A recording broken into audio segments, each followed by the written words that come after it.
नगर परिषद Urdu high school अंजन मंसूर जी। आज appreciation में हम 3.1 इफ एप्रिसिएशन देखेंगे। तो चलिए शुरुआत करते हैं हमारी पहली पोयम 3.1। इसे आप किताब में से निकाल कर अपने सामने रखिए। कल आपने बहुत ज़बरदस्त जो है आंसर्स दिए थे। बिल्कुल उसी तरह से आपको थीम और सेंट्रल आइडिया के लिए वक्त दिया जाएगा, टाइम दिया जाएगा, अनम्यूट होने का परमिशन दिया जाएगा। तो अनम्यूट होकर जो है तो आपको आंसर्स देना है। तो आइए शुरुआत करते हैं फर्स्ट पोयम की appreciation. First question 3.1 the title of the poem.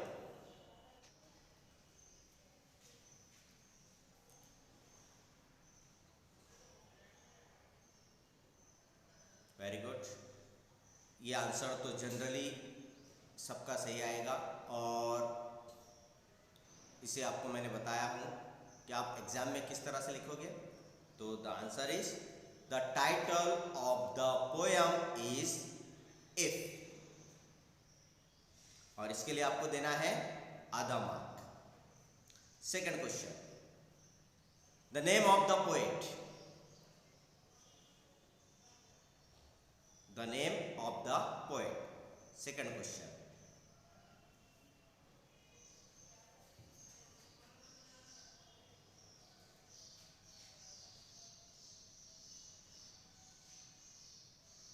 Very good.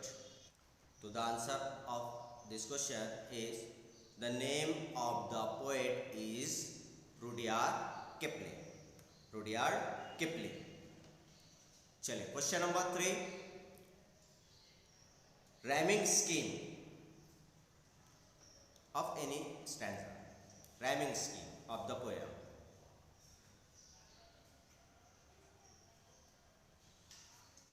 Very good.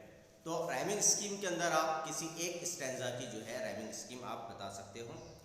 तो the rhyming scheme of first stanza A A A A, second B C B C, फिर उसके बाद ए बी ए बी, फिर C D C D, और last A B C D C D. इसके लिए आपको एक मार्क देना है। इसके लिए आपको एक मार्क देना है। बाद next question figure of speech.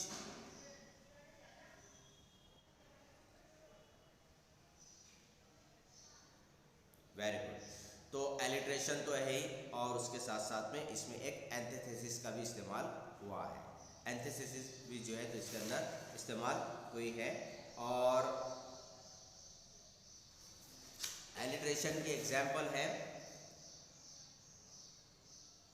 With warm out tools, WW repeat हुआ है।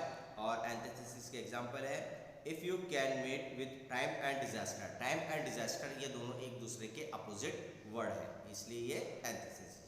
इसके लिए भी आपको एक मार्क देना है। चलिए अब जो है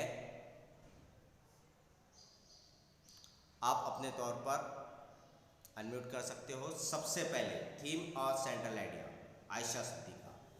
चलिए आयशा सिद्दीका सुनाइए। The name of the poem, this poem deals with advice given by father to his son. The poet said to his son, if you can keep your head when all about you and blaming it on you, and if you can dream and not make dreams your master, and if you can fill the unforgiving minute 60 seconds worth of discussion, yours is the earth and everything that's in it.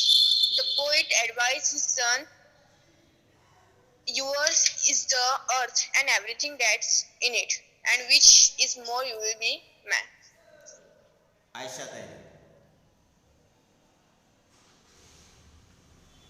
The central idea idea of the poem is that success comes from self-control and a true sense of the values of things.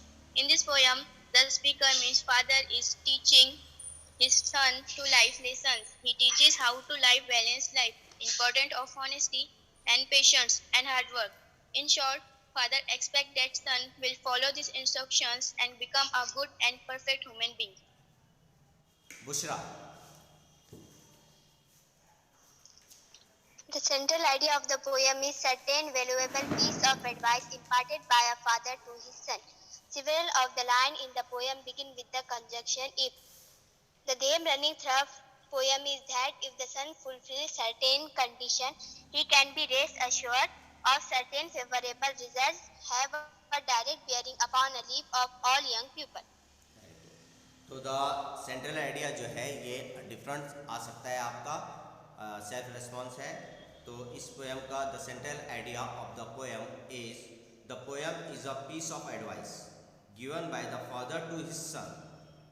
The poet has provided different situation and the expected behavior from his son. The poet wants his son to be a man. तो this is a central idea या theme of the poem. Very good. इसके लिए आपको 2 mark देना है। तो ये हुई हमारी 3.1 if इस पोएम का एप्रिसिएशन।